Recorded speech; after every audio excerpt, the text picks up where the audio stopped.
அபிஷேகம் சாமிக்கே, கற்பூர தீபம் சாமிக்கே. ஐயப்பன்மார்களும் கூடிக்கொண்டு ஐயனை நாடி சென்றிடுவார், சபரிமலைக்கு சென்றிடுவார். சாமியே ஐயப்போ ஐயப்போ சாமியே. கார்த்திகை மாதம் மாலை அணிந்து நேர்த்தியாகவே விரதம் இருந்து பார்த்த சாரதியின் மைந்தனே, உன்னை பார்க்க வேண்டியே தவம் இருந்து. தேக பலந்தா பாத பலந்தா, தேக பலந்தா பாத பலந்தா, தேக பலந்தா என்றால் அவரும் தேகத்தை தந்திடுவார்.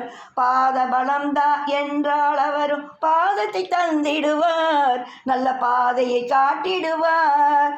சாமியே ஐயப்போ ஐயப்போ சாமியே, சாமியே ஐயப்போ ஐயப்போ சாமியே.